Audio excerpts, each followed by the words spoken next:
Welcome, everybody. Thank you for coming and to the technically spring concert, but we'll call it early summer concert of the Company Shops Concert Band.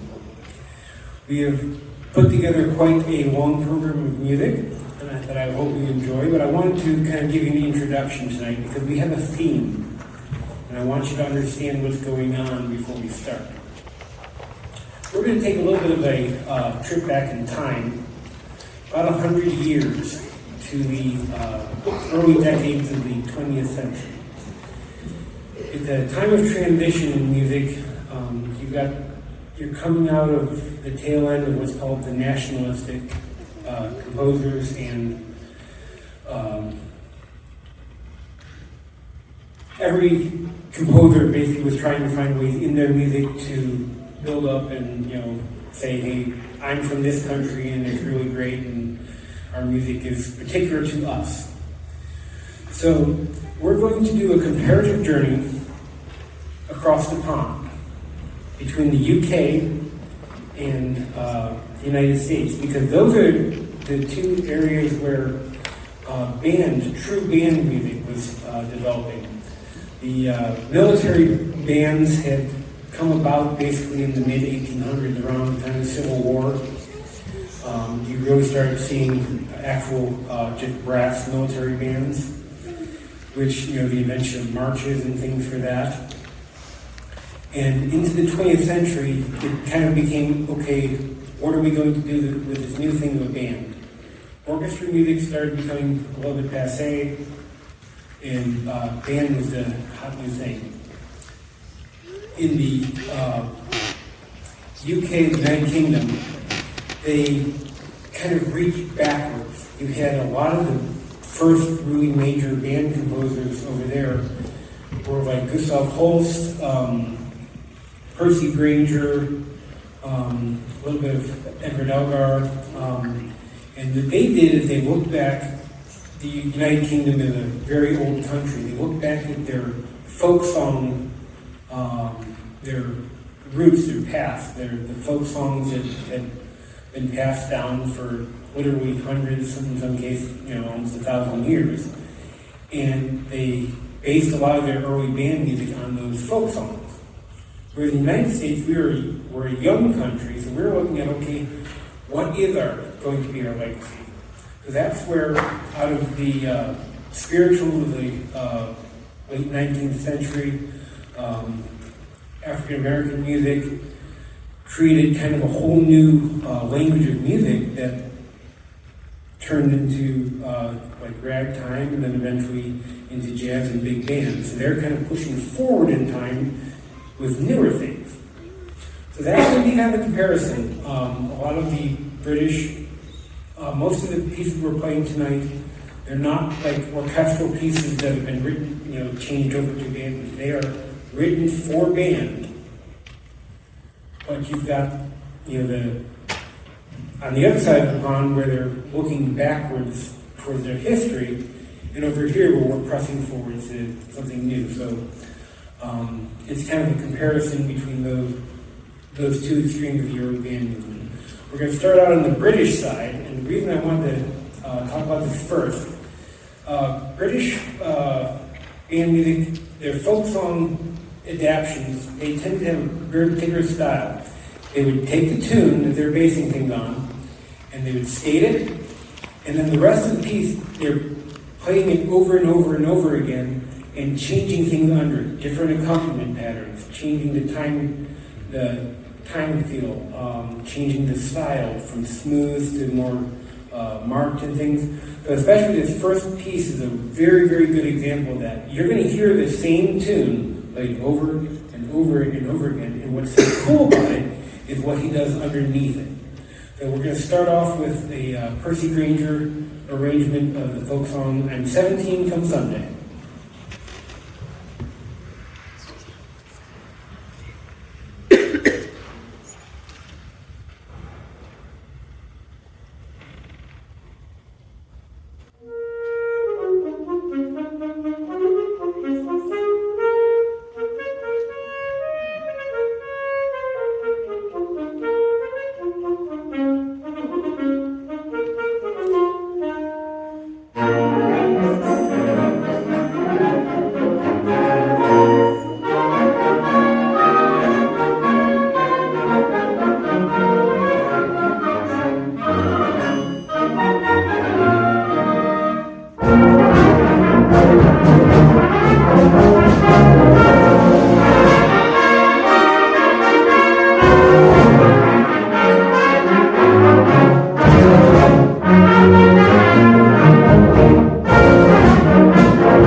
Thank you. Now we're going to take the first flight back across. The next piece is called Big Bands in Concert. And this is kind of that transition from ragtime into jazz and big band. Jazz and big band kind of split off from each other at the same time period. Big band came into full flower in the mid 30s to early 40s. And this is three big band standards. One's called A String of Pearls, one called A Sophisticated Lady, and the third one is called Opus 1. With in between, you've got the arranger of this piece put in his own little lick in the middle. So, big band in concert.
Just a slight difference there. Well, we're going to get a lot of frequent flyer miles today, because we're going back. The next is another Percy Granger. It's called Irish Tune from County Derry. I don't think I will need to tell you what this piece is, but I'll just let you guess.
I think we can tell what that song was. Well, we are going to go back across again. The United States, throughout the 19th century, at this point, it's just a little bit more than 100 years old. It's just getting its identity in the world culturally, and hasn't taken all that seriously in things like arts and whatnot. But one of the first actual composers from the United States that really got kind of an international reputation. And again, it's because he kind of created a quintessentially American sound. George Gershwin, a name I'm sure you guys have heard in a lot of American Airlines commercials. But yeah, he took the jazz idioms that were coming out in popular music, and he took it and put it into the mainstream, the classical, the artistic, lost the word I'm looking for. The formal setting, the orchestral music of the day, and really made a name for American music in the world that previously had not existed. But again, it was by creating something with a traditional orchestra and band that used a completely new language, but in a traditional style. So we're going to be playing a medley of pieces by George Gershwin. It's called a Gershwin Portrait.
This time we're staying put. The next is an example of every band plays them, marches. But military marches have been around literally since the early 1800s. Several were written by the eldest Strauss. I mean, they've been going back. John Philip Sousa had started writing them in the 1880s. So, I mean, they've been around for a while. But again, we've gotten to this new era, particularly American music, where you've got the jazz idiom coming into every single form. So what we've got next is a march, but it's in a really different style than what you're used to. It's Henry Fillmore's Lazarus Trombones.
Letting the holograph have some fun. We have one more piece for this half of the concert. I'm a little bit of I think the band thinks of me a little bit of a masochist because I plan these long concerts. But because it is such a lot of music, we're going to take about a 10-minute intermission after this next piece, so that's a good time if you guys want to stretch your legs or use the restroom or anything you need to do. But the final piece in this half of the concert is the absolute classic that any band has to play at some point or another. This is the whole first suite for band.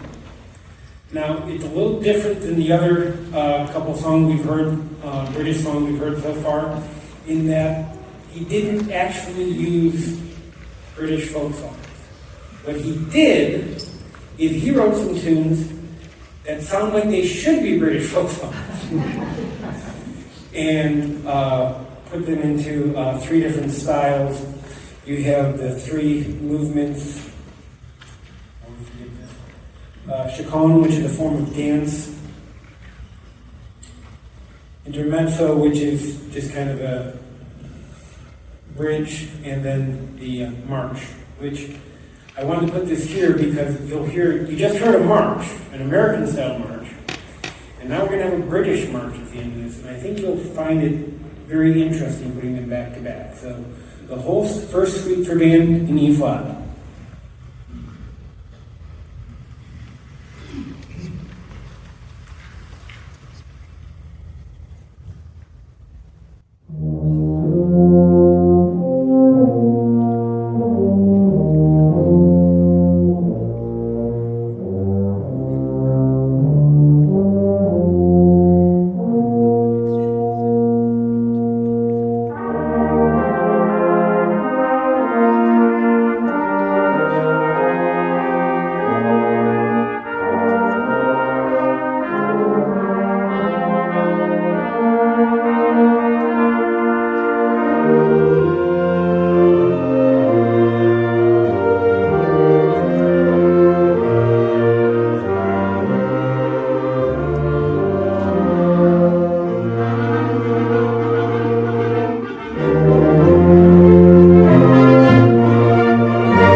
Thank you very much. Like I said, we are going to take about a 10-minute intermission here. When you hear the band start warming up again, that's the time to kind of start making your way back to your seats. Thank you. We'll see you in 10 minutes.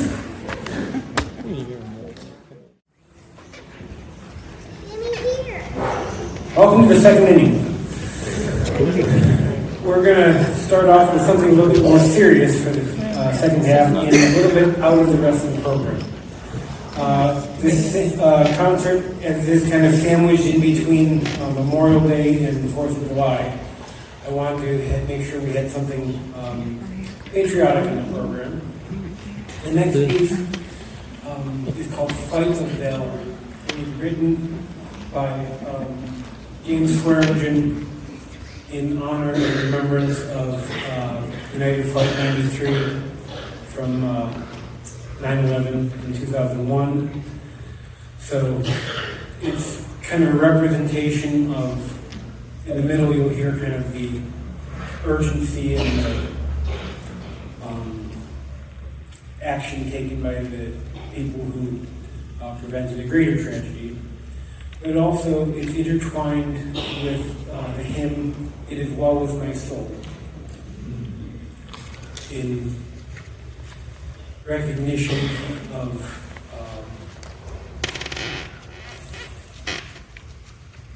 I'm not sure how to say it. It just the honor and these people accepted what the outcome that they were going to have, and they did it for a greater purpose. So, Fight of Valor.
That is just such a beautiful and majestic rendition of that hymn. I love it. We're going to go back and jump back into the cross-sea travel here. The next piece is back to Percy Granger. It's from a 6-movement piece he wrote called Lincolnshire Posy, which is inspired by scenes from the area of Lincolnshire in Britain. It's a little bit more unusual piece for him. It used some slightly odd chords and timing things, but overall it's a similar thing. It's not using actually any particular folk song, but again, it's kind of a theme inspired by a British folk song. This particular movement that we're going to play, and I always pronounce it very badly, is Horkstow Grange.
That is just such a unique and haunting melody. Absolutely gorgeous. The next piece is also based on a British folk song. This particular British folk song had actually had a very long life and had kind of made its way into popular culture. So you might actually, if you're old enough, remember this from the 70s, as a pop song. But I kid you not. This is Variations on Scarborough Fair.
Thank you.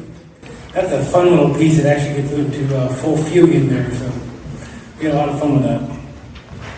The next piece I referenced at the beginning of the concert that a lot of the new American idiom music grew up out of the 18th or 19th century African American spirituals.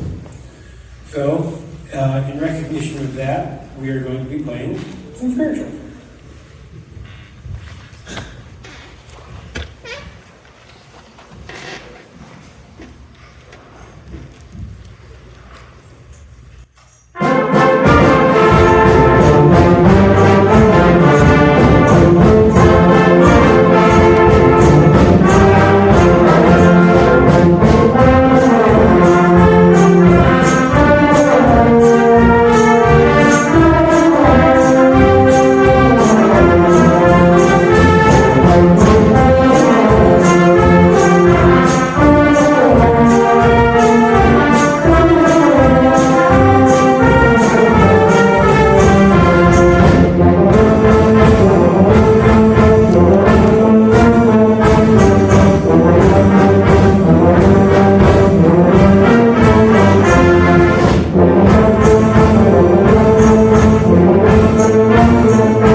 And one final one from the American stable.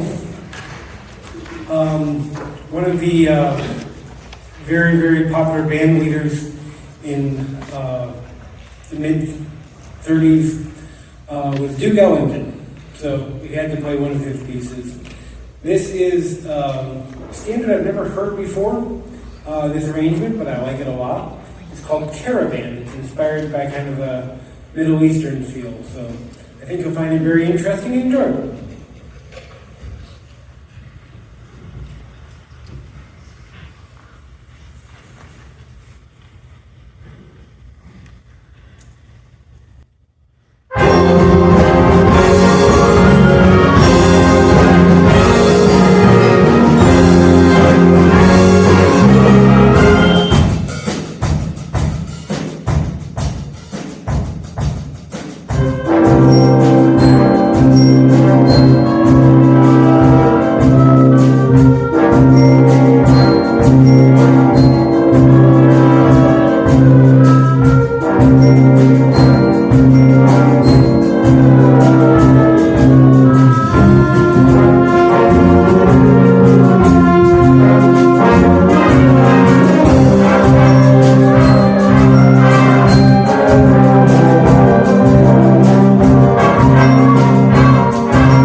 Thank you very much. We have one more piece left to go, but before we play that, I just wanted to say thank you so much for coming to this concert. These performers have put a lot of time into this music, and we do this, nobody up here is paid, we do this because we love the music, we enjoy playing together, and we just are having fun. So thank you for coming so that we can have some fun with you. We really appreciate it. It just makes a huge, we practice this, for months at a time, but just having an audience that is so appreciative of what we do. Thank you so much. The last piece we're going to be playing is called West Highland Sojourn. It's another one that's kind of inspired by British folk songs without actually being them. This was three different movements, each depicting a scene from Scotland, from the Highlands. So enjoy West Highland Sojourn.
Thank you all so much. You have a wonderful night.